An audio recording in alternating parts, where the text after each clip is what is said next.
इस वीडियो में पिछला जो पार्ट 1 में हमने डिस्कस किया है क्वालिटेटिव रिसर्च के फिलोसॉफिकल और कंसेप्चुअल फाउंडेशंस, उसके आगे ही कुछ पॉइंट्स हम लेंगे और देखेंगे कि गुणात्मक शोध के क्षेत्र में क्या क्या नए विकास हुए हैं। यहाँ पे हम एक और नया कॉन्सेप्ट जानेंगे जो कि क्वालिटेटिव रिसर्च से जुड़ा हुआ है। इसे कहते हैं इंटरप्रेटिविज्म। इंटरप्रेटिविज्म इंटरप्रेट वर्ड से बना है, यानी व्याख्या करना। तो इंटरप्रेटिविज्म का कहां पर लिंक है क्वालिटेटिव रिसर्च के साथ, ये हम यहां समझेंगे। गुणात्मक शोध की जो पद्धति है, ये अभी हालिया दिनों की बात है कि ये बहुत ज्यादा प्रचलित हो गई है सामाजिक विज्ञान के क्षेत्र में। पहले बहुत ज्यादा ये इस्तेमाल नहीं होता था, और खासकर आज के समय में भी ये सामाजिक शोध जो हैं या पॉलिसी मेकिंग वाले जो शोध हैं, जहां पे कुछ पॉलिसीज बनानी है, वहां पर इसका इस्तेमाल ज्यादा होता है। लेकिन इसके शुरुआती आइडिया की बात करें कि आइडिया कहां से आया क्वालिटेटिव रिसर्च का, तो इमैनुअल कांट की 1781 की एक किताब है क्रिटिक ऑफ प्योर रीजन, उसमें इसकी झलक मिलती है। वहां से ये आइडिया बनना शुरू होता है। कांट ने कहा कि वैसे तो कई सारी मेथड्स हैं, कई सारे तरीके हैं दुनिया को जानने के, सिर्फ डायरेक्ट ऑब्जर्वेशन मेथड नहीं है कि हम सीधे तौर पे जो अवलोकन कर रहे हैं या अपनी इंद्रियों के माध्यम से जो चीजें हमें जानकारी मिल रही है, या मतलब जो सुन पा रहे हैं, जो देख पा रहे हैं, सिर्फ वही एक तरीका है डाटा कलेक्ट करने का। ऐसा नहीं है, दुनिया को जानने के और भी तरीके हैं, इन्होंने बोला। और इन्होंने कहा कि इंसान अक्सर इन तरीकों को इस्तेमाल भी करता है। इन्होंने परसेप्शन का जो कॉन्सेप्ट है उस पर जोर दिया, प्रत्यक्षीकरण, इस पर जोर दिया। इन्होंने कहा कि सेंसेशन और परसेप्शन अलग चीजें हैं। सेंसेशन यानी संवेदना, हमारी इंद्रियों से बाहरी दुनिया के बारे में जो जानकारी हमें मिल रही है वो होती है, लेकिन वो अपने आप में पर्याप्त नहीं है जब तक हम उसका प्रत्यक्षीकरण न करें। और प्रत्यक्षीकरण करने का क्या मतलब होता है कि जो हमें जानकारी मिली बाहरी दुनिया से, अपने आंखों से, कान से, नाक से, मतलब जो भी हमारी इंद्रियां हैं, उनसे जो भी हमें बाहरी दुनिया के बारे में जानकारियां मिलती हैं, उसको हम इंटरप्रेट करते हैं, उसकी व्याख्या करते हैं, उससे कोई अर्थ जोड़ते हैं, उसको समझते हैं, तब जाकर उसका कुछ मतलब निकलता है। तो ये प्रत्यक्षीकरण हो जाता है। तो सेंसेशन काफी नहीं है अपने आप में, संवेदनाएं काफी नहीं है, प्रत्यक्षीकरण जब होगा तब चीजें समझ में आती हैं। इसी तरह ये बोलते हैं कि दुनिया के बारे में जो जानकारी हमें हासिल होनी है, वो दुनिया के बारे में हम जब समझ विकसित करेंगे, जो जानकारी हम एकत्र कर रहे हैं उसका अर्थ समझेंगे, उसको इंटरप्रेट करेंगे, तभी हमें सही और वास्तविक जानकारी मिलेगी। सिर्फ हमें जो अनुभव हो रहे हैं उतना काफी नहीं है, अनुभव को समझना जरूरी है, तब सही तरह की जानकारी हमें हासिल होगी। इन्होंने कहा कि क्वालिटेटिव रिसर्च का जो तरीका है उसमें हम जोर देते हैं कि इंसान क्या समझ रहा है चीजों को। जैसे पिछले लेक्चर में भी आपने देखा था पार्ट 1 में कि कई बार होता है कि हम जाते हैं फील्ड में और डेटा कलेक्ट करने की कोशिश करते हैं, और जो सामने व्यक्ति है उसके अपने शब्दों में, उसके अपने एक्सपीरियंसेस को, अपने अनुभवों को हम लेकर आते हैं। तो ये जरूरी है कि सामने वाला इंसान, जो प्रतिभागी है जिसका हम डेटा ले रहे हैं, वो चीजों को कैसे देखता और समझता है, उसका इंटरप्रिटेशन क्या है अपनी सामाजिक दुनिया के बारे में, वो जरूरी है। तो न सिर्फ पार्टिसिपेंट्स का, बल्कि आपने देखा पार्ट 1 में हमने ये भी चीज गौर की थी कि जो रिसर्चर है वो भी इससे पूरी तरह अछूता नहीं रह सकता। उसके अपने मूल्य, अपने विचार भी प्रभावित करते ही हैं डेटा को, उसके इंटरप्रिटेशन को। तो ये चीजें एक मानी हुई बात है क्वालिटेटिव रिसर्च के क्षेत्र में कि जिस इंसान से हम डेटा ले रहे हैं, यानी जो प्रतिभागी है, और जो शोध करता है, दोनों का ही, उनके सोच विचार का, उनके मूल्यों का, उनकी अपनी समझ का प्रभाव पड़ेगा डेटा पर, और उससे हम क्या अर्थ निकालते हैं, क्या समझते हैं, क्या मीनिंग निकालते हैं उस पर। इमैनुअल कांट के अलावा एक और व्यक्ति जिन्होंने इंटरप्रेटिविस्ट थिंकिंग पे काफी काम किया है, उसके विकास में उनका योगदान रहा है, वो है विलियम डिल्थे। उनके जो लेख मिलते हैं उसमें उन्होंने काफी जोर डाला है अंडरस्टैंडिंग पर, यानी समझने पर, जिसको कि उन्होंने अपने लेखों में वर्स्टेहेन वर्ड के साथ दर्शाया है। वर्स्टेहेन अंडरस्टैंडिंग के लिए ही जर्मन शब्द है। तो उन्होंने जर्मन भाषा में किताबें लिखी, तो उसमें उन्होंने अंडरस्टैंडिंग वर्ड जो है इस पर काफी जोर डाला, जिसको वो वर्स्टेहन कहते हैं।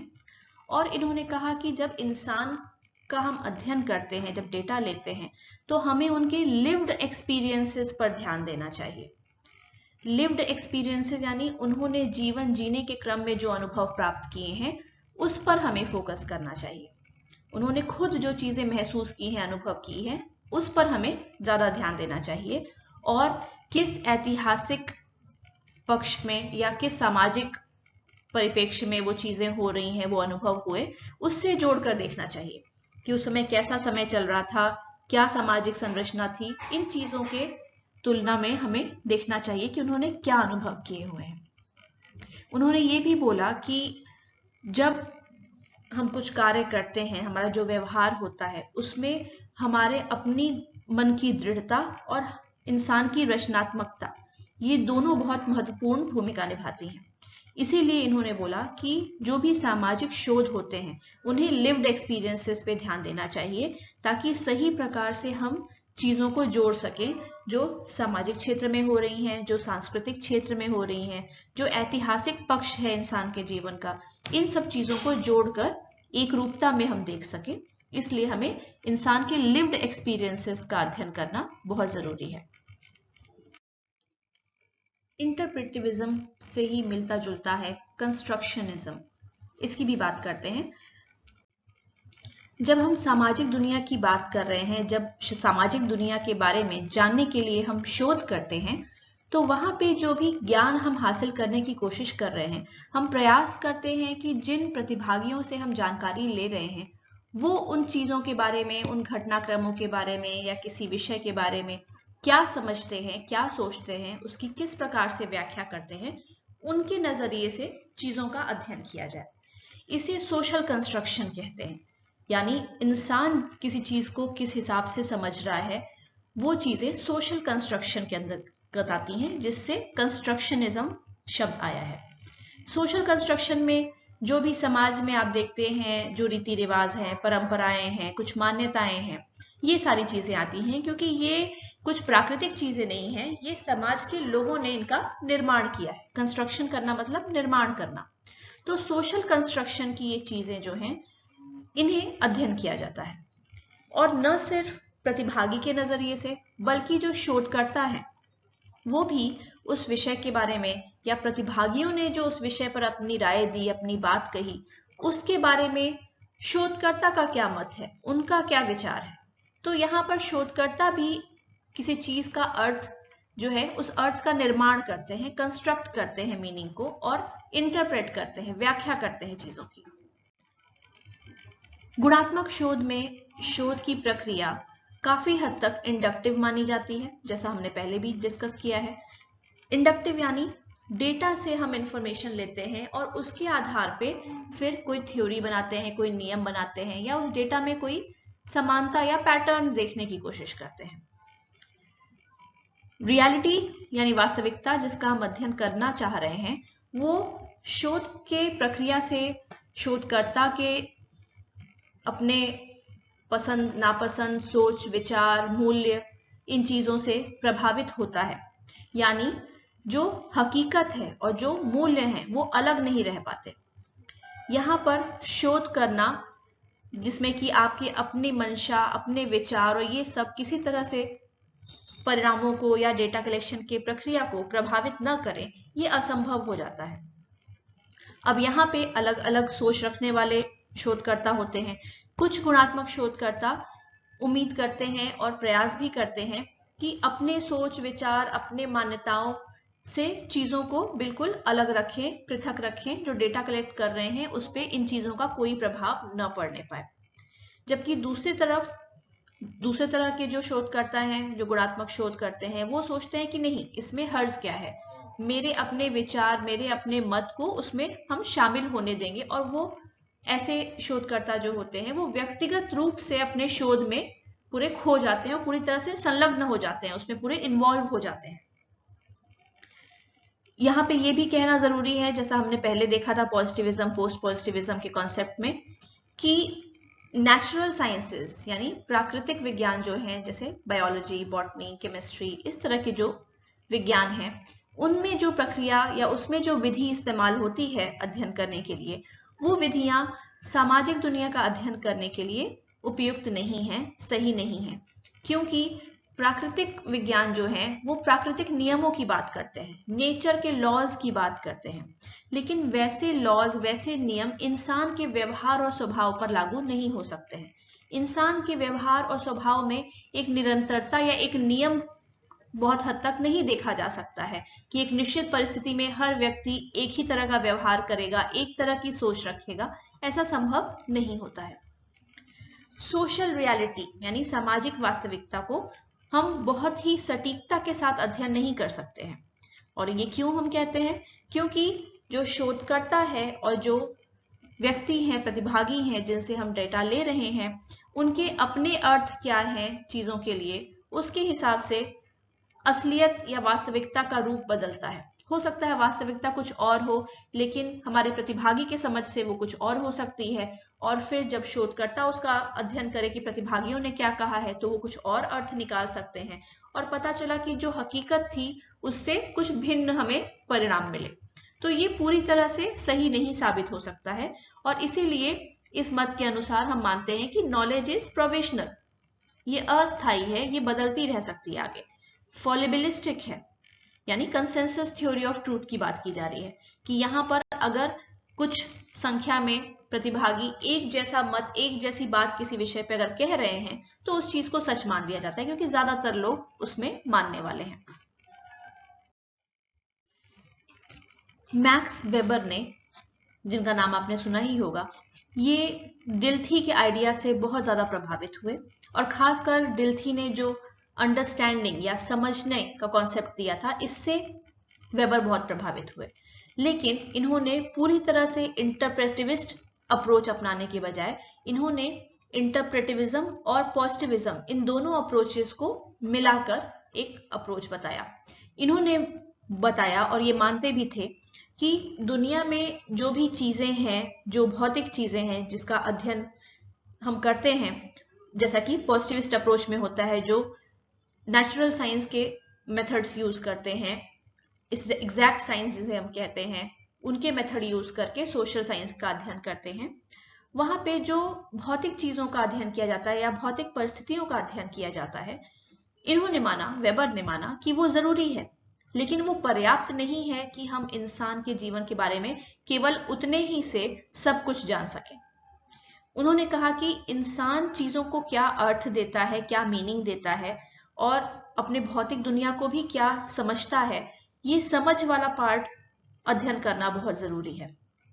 इसीलिए इन्होंने दो तरह की समझ बताई। अंडरस्टैंडिंग का कॉन्सेप्ट तो डिल्थी ने दिया था, लेकिन इन्होंने अंडरस्टैंडिंग के कॉन्सेप्ट को दो भागों में बांटा। इन्होंने कहा एक तरह की अंडरस्टैंडिंग हो सकती है डायरेक्ट ऑब्जर्वेशनल अंडरस्टैंडिंग और दूसरी हो सकती है एक्सप्लेनेटरी अंडरस्टैंडिंग, जिसको मोटिवेशनल अंडरस्टैंडिंग भी कहा। इन्होंने कहा कि नेचुरल साइंस में, यानी प्राकृतिक विज्ञान जो भी होते हैं, फिजिक्स, केमिस्ट्री इत्यादि, और सोशल साइंसेस, सामाजिक विज्ञान, पॉलिटिकल साइंस, साइकोलॉजी, सोशियोलॉजी, इन दोनों ही तरह के एरियाज में समझने या अंडरस्टैंडिंग का उद्देश्य क्या है वो अलग अलग हो सकता है। नेचुरल साइंसेस में समझने का उद्देश्य होता है किसी नए तरीके का नियम बनाना, कोई प्रकृति का कानून पहचानना या बताना, जैसे गुरुत्वाकर्षण का हो गया।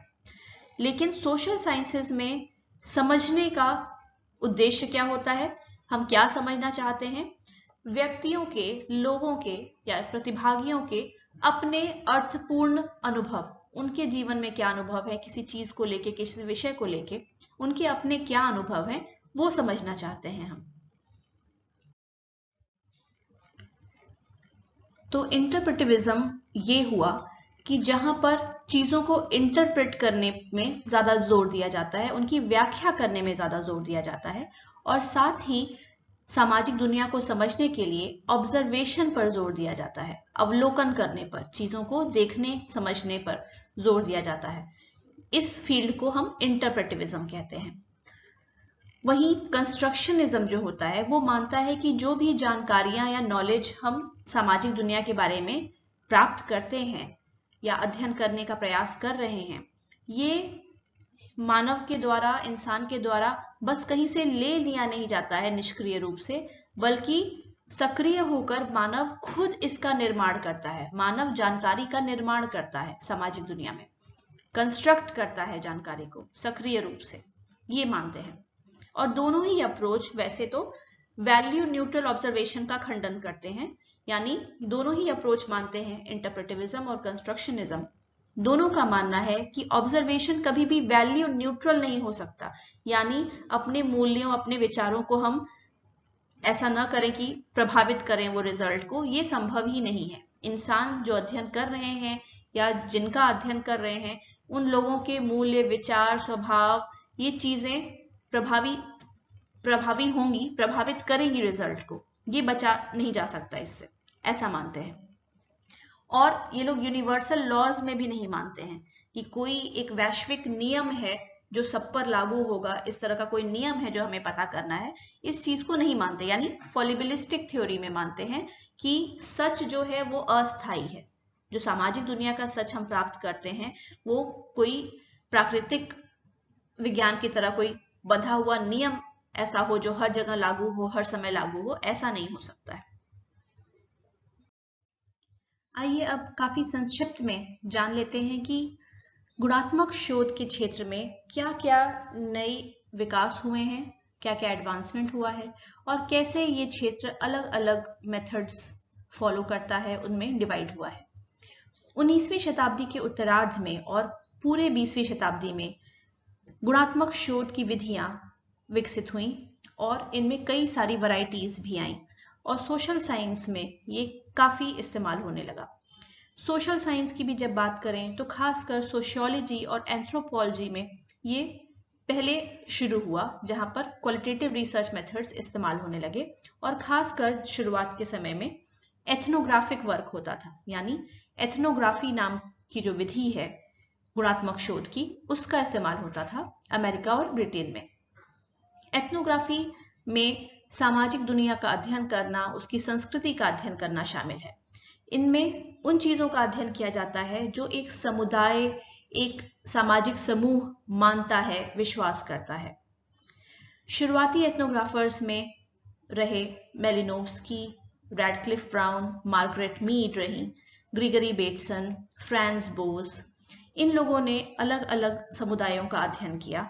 इसी तरह रॉबर्ट पार्क और शिकागो स्कूल ने भी काफी कल्चर्स पर फोकस किया, जो लोकल ग्रुप्स होते थे किसी शहर में, जिनके बारे में कम जानकारियां होती थी, उनके रहन सहन के बारे में, क्या मान्यताएं हैं, क्या उनके यहाँ रस्म रिवाज हैं, इन चीजों के बारे में काफी जानकारी मिली इस माध्यम से। बाद में 20वीं शताब्दी के मध्य में कई सारे और कम्युनिटीज का अध्ययन हुआ, कई समुदायों का अध्ययन किया गया। इस दौरान जो गुणात्मक शोधकर्ता थे वो पहले की विधियां छोड़कर नई विधियां अपनाने लगे। पहले ऑब्जर्वेशन मेथड ज्यादा इस्तेमाल होता था, जहां लोगों के रहन सहन और सोच विचार और व्यवहारों का अवलोकन किया जाता था, इस प्रकार से अध्ययन होता था। लेकिन अब प्रतिभागियों के साथ डायरेक्ट इंटरैक्शन करके साक्षात्कार विधि से डेटा लेना प्रारंभ हो गया। सोशियोलॉजी के फील्ड में फिनोमिनोलॉजी का भी काफी प्रभाव देखा जाने लगा। फिनोमिनोलॉजी का मतलब होता है, ये वर्ड फिनोमिना से आया है, या मतलब कोई घटनाक्रम। तो फिनोमिना कोई जो घटित हो रहा है उसके बारे में लोग क्या समझते हैं, उसके बारे में उनके क्या विचार हैं, उसको क्या अर्थ देते हैं, इसका अध्ययन ही फिनोमिनोलॉजी कहलाती है। और ये आइडिया हसल और शुड्स के कॉन्सेप्ट पे था, जिससे कि फिर धीरे धीरे आगे चल के एथनोमेथोडोलॉजी नाम का एक फील्ड आ गया, जिसमें ये अध्ययन किया जाता था कि सामाजिक दुनिया में जो भी नियम कायदे हैं उनका व्यवहारिक तौर पर कितना पालन किया जाता है और उससे सामाजिक दुनिया को समझने में, उसको सुचारू रूप से चलाने में कैसे मदद मिलती है।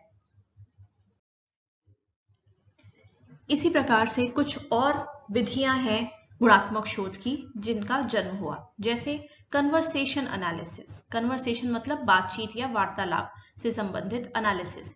तो इसमें लोगों की बातचीत सुनकर उस पर ध्यान देके किस बारे में बातचीत हो रही है, क्या उससे हमें जानकारी हासिल हो सकती है उस बातचीत से, इसका अध्ययन किया जाता था।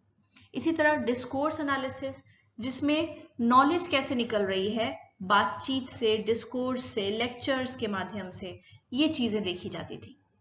इसी तरह आया सिंबॉलिक इंटरैक्शनिज्म, जो कि इंटरप्रेटिविज्म का ही पार्ट है, और इसमें किसी भी चीज का अर्थ निकालने में, उसकी व्याख्या करने में, सामाजिक संरचना, गतिविधियां, सामाजिक पर्यावरण को समझने में लोग क्या सांकेतिक अर्थ उसका निकालते हैं, क्या सांकेतिक व्याख्या करते हैं चीजों की, वही है सिंबॉलिक इंटरैक्शनिज्म।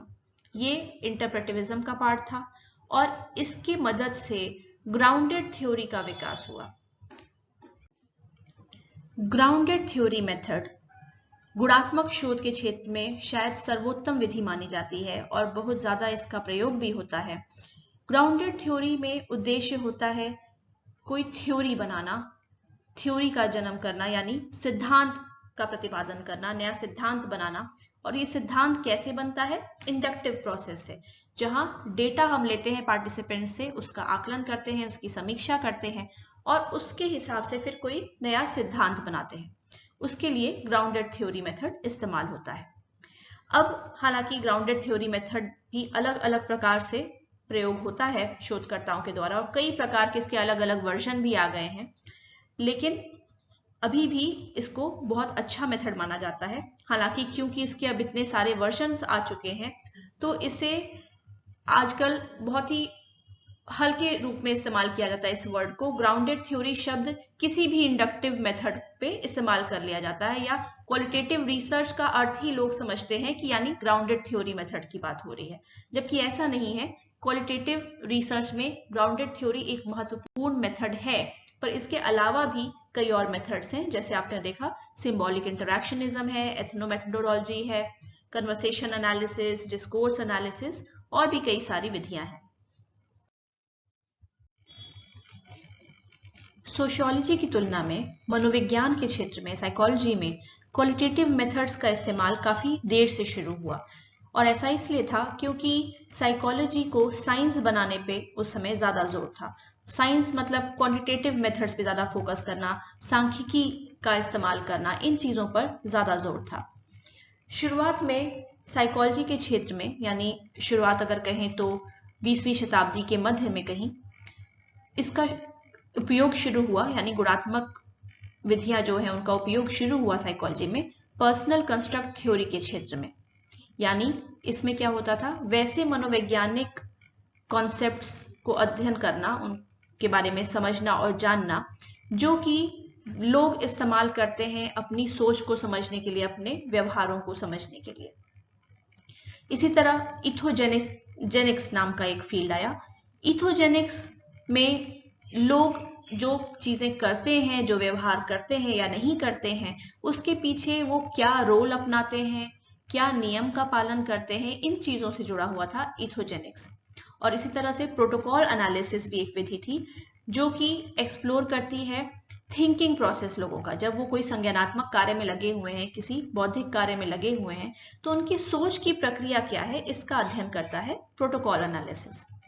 लेकिन 20वीं शताब्दी के अंत आते आते क्वालिटेटिव मेथड्स ज्यादा बहुतायत से इस्तेमाल होने शुरू हुए साइकोलॉजी के फील्ड में, बल्कि कहा जाए तो एक विस्फोट हुआ रुचि का इस फील्ड में।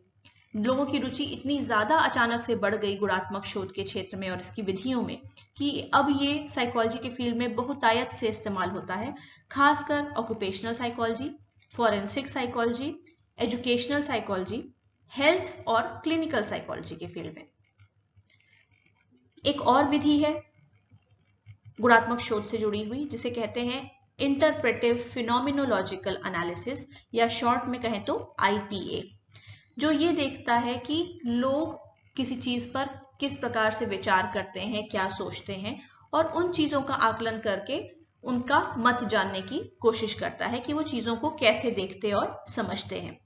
और इसका बहुत महत्वपूर्ण योगदान है, बहुत बड़ी भूमिका है मनोविज्ञान के क्षेत्र में जो भी गुणात्मक शोध होते हैं उनमें। लेकिन इसके अलावा भी जैसे अभी हमने देखा कि और भी कई विधियां हैं क्वालिटेटिव एनालिसिस में, जैसे grounded theory, discourse analysis, conversation analysis. और बस इतना ही नहीं है, नई विधियां हर दिन बनती जा रही हैं, जन्म लेती जा रही हैं।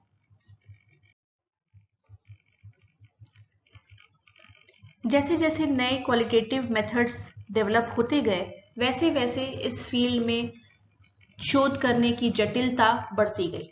कुछ लोगों ने यहां तक भी कह दिया कि गुणात्मक शोध की विधियां अवैज्ञानिक हैं, अनसाइंटिफिक हैं, जिसके जवाब में कुछ गुणात्मक शोधकर्ताओं ने कुछ वैसे विधियां अपनाने की कोशिश की जिससे कि डेटा कलेक्शन की जो प्रक्रिया है गुणात्मक शोध में, वो ज्यादा मजबूत बन सके और ज्यादा सटीकता से हम डेटा ले सके और ज्यादा कड़ाई से नियमों का पालन करें, ताकि हमें बहुत ही अच्छा डेटा मिले और हम खुद को साइंस कह सकें।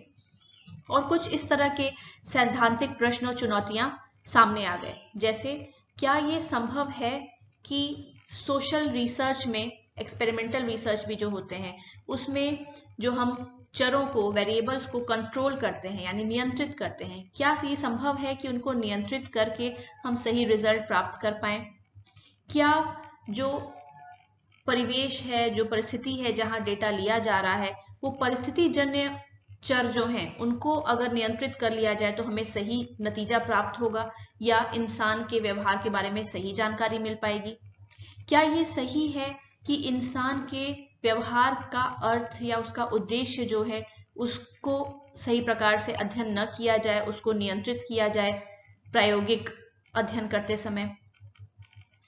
क्या जो भी नियम या सिद्धांत बने हुए हैं दुनिया में, वो सब लोगों पर समान रूप से लागू होते हैं? मतलब मनोवैज्ञानिक सिद्धांत जो भी हैं, क्या सब पर वो एक प्रकार से ही लागू होते हैं? फिर ये भी प्रश्न आया कि हम जब हाइपोथेसिस टेस्ट करने पर जोर देते हैं, यानी कोई परिकल्पना बनाते हैं दिमाग में और फिर उसकी जांच करने की कोशिश करते हैं, तो क्या हम दूसरी संभावनाओं, दूसरे और जो हाइपोथेसिस हो सकती थी और प्रकार के सोच हो सकती थी कि हमारा क्या नतीजा आएगा, क्या हम उन्हें दरकिनार कर रहे हैं, क्या उन्हें नकार रहे हैं? इस तरह के प्रश्न उठ के सामने आए। तो इस प्रकार के प्रश्न जो 1970 के दशक में मात्रात्मक शोध के क्षेत्र में यानी क्वांटिटेटिव रिसर्च के क्षेत्र में, जहां एक्सपेरिमेंटल स्टडीज यूज की जाती थी, वहां भी इस तरह की सैद्धांतिक चुनौतियां और प्रश्न जब उठने लगे, तो क्वालिटेटिव रिसर्च को माना गया कि ये इन कुछ चुनौतियों से निजात दिलाने में हमारी सहायता कर सकता है, और इसे फिर ज्यादा वैध तरीका माना जाने लगा सामाजिक दुनिया का अध्ययन करने के लिए। हालांकि फिर कुछ और भी थ्योरीज आई, जैसे पोस्ट मॉडर्निज्म और डीकंस्ट्रक्शनिज्म, जो कि इस प्रक्रिया को इन्होंने प्रभावित करना शुरू किया और क्वालिटेटिव रिसर्च का महत्व थोड़ा बढ़ाना शुरू किया साइकोलॉजी में। पोस्ट मॉडर्निज्म और डीकंस्ट्रक्शनिज्म, पोस्ट मॉडर्निज्म की कोई एक डेफिनेशन या एक परिभाषा नहीं है, जो शोध करता है वो एक मत नहीं है इसकी परिभाषा पर आमतौर पे कहा जाए तो पोस्ट मॉडर्निज्म का मतलब होता है कि जो भी साइंटिफिक अप्रोच हम अपनाते हैं साइकोलॉजी में, जो भी एक्सपेरिमेंटल स्टडीज वगैरह करते हैं, उसके बारे में थोड़ा संशय रखना, उसके बारे में बहुत ही श्योर नहीं होना, शक रखना उसके बारे में कि क्या जो नतीजे हैं वो सही में वास्तविकता दिखा रहे हैं, वास्तविकता को दर्शा पा रहे हैं या नहीं। जैसे क्या कोई वास्तविकता होती है इंसान से इतर, उससे स्वतंत्र रूप से क्या कोई वास्तविकता होती है, या इंसान जो समझता सोचता है वही वास्तविकता है? क्या हम जो चीजें एक्सपेरिमेंट्स के माध्यम से, प्रयोगों के माध्यम से साइकोलॉजी में प्राप्त करते हैं, क्या हम निश्चित हो जाए कि ये सही जानकारी हमें मिल रही है? क्या ये सही प्रकार से सामाजिक दुनिया का पक्ष हमें दिखा पा रही है? क्या भाषा जो इस्तेमाल होती है, जिसका हम अध्ययन करते हैं, वो क्या बाहरी दुनिया की सच्चाई हमें सही प्रकार से दिखा पा रही है?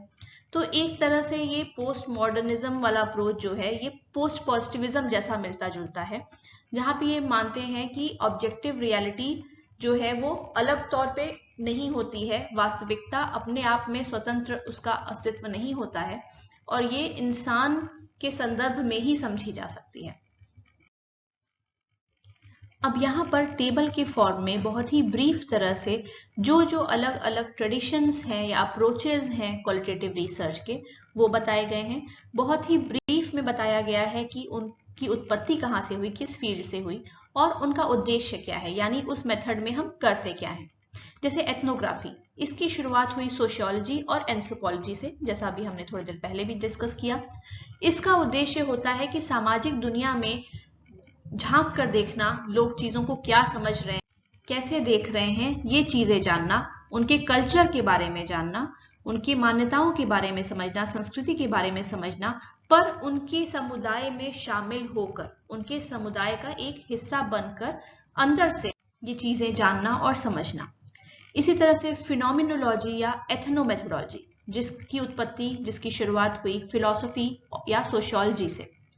यहाँ पर हम कंस्ट्रक्ट्स या साइकोलॉजिकल कॉन्सेप्ट्स को समझने की कोशिश करते हैं, वैसे कॉन्सेप्ट्स जो इंसान अपने रोजमर्रा की जिंदगी में अपने सोच विचार, अपने व्यवहार को समझने के लिए, उसका अर्थ लगाने के लिए इस्तेमाल करता है। इसमें बातचीत में जो अर्थ निकलता है, जो उसका मतलब है, जो छुपा हुआ अर्थ बातचीत में है, उसका भी अध्ययन इसमें किया जाता है। इसी तरह से है कन्वर्सेशन एनालिसिस, जो सोशियोलॉजी या लिंग्विस्टिक्स के फील्ड से आया।